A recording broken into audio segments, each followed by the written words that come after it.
From the very first experimental armored vehicles cautiously rolling across Japanese proving grounds in the 1,920 seconds to today's digitally networked main battle tanks, the history of Japanese tank development is a long journey shaped by necessity, geography, and constant adaptation. These machines were never merely weapons of war.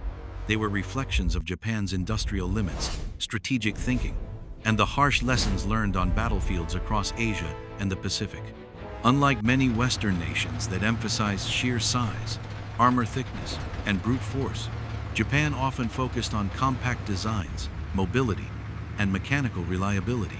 Mountainous terrain, narrow rail networks, limited natural resources, and island-based warfare forced Japanese engineers to think differently, creating tanks optimized for specific environments rather than global dominance. In the aftermath of World War I, Japan closely observed European armored warfare and recognized the growing importance of tanks in modern conflict.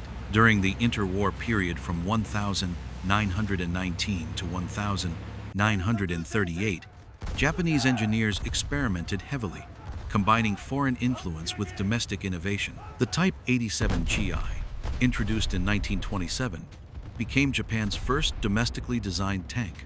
Though slow, bulky, and mechanically unreliable, it represented a crucial learning step, teaching engineers valuable lessons about armor layout, suspension systems, and crew coordination. This early effort laid the foundation for every armored vehicle that followed. The breakthrough came with the Type 89 Igo, a truly revolutionary design and the world's first mass-produced diesel-powered tank. At a time when gasoline engines were the global standard, Japan chose diesel for its efficiency and reduced fire risk.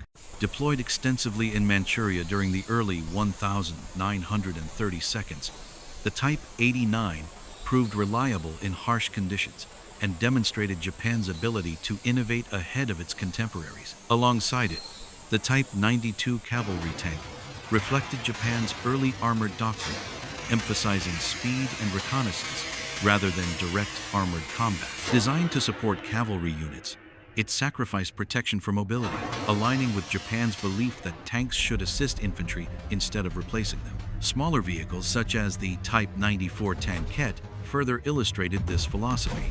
Lightly armored and mechanically simple, it became a logistical workhorse, hauling supplies and conducting reconnaissance across difficult terrain where larger tanks struggled. As tensions rose in the late 1930 seconds, Japan introduced the Type 95 Hago, which became the backbone of its armored forces. Fast, reliable, and easy to maintain, the Hago performed well during early campaigns such as the invasion of Malaya. However, its thin armor and light gun would later prove inadequate against increasingly powerful Allied tanks.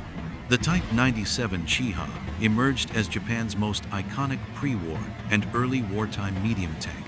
Designed primarily for infantry support, its low-velocity gun excelled against soft targets, but lacked the power to defeat enemy armor. Despite this limitation, the Chiha saw widespread service across China and the Pacific, becoming a symbol of Japanese armored warfare. Supporting it was the Type 97 Tiki, an improved tankette that relocated the engine to the rear, significantly improving crew comfort and operational efficiency.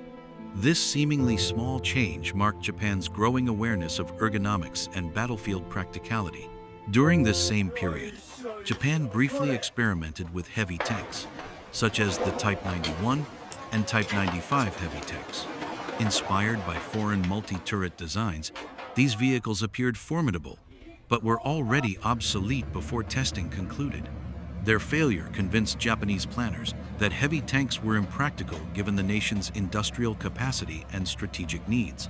Experimental designs like the Type 97 Chini and Type 98 Chiho continued to refine suspension systems and manufacturing concepts, even though they never entered mass production. As World War II erupted in 1939, Japanese tanks faced a rapidly changing battlefield. Allied armor quickly surpassed Japanese designs in protection and firepower, forcing urgent upgrades. The most successful response was the Type 97 Shinhoto Chiha, which replaced the original gun with a high-velocity 47mm weapon capable of engaging enemy tanks more effectively. This upgrade saw intense combat, including at Corregidor, and represented Japan's most effective wartime tank adaptation. Further modernization efforts led to the Type 1 Chihei and Type 1 Chini.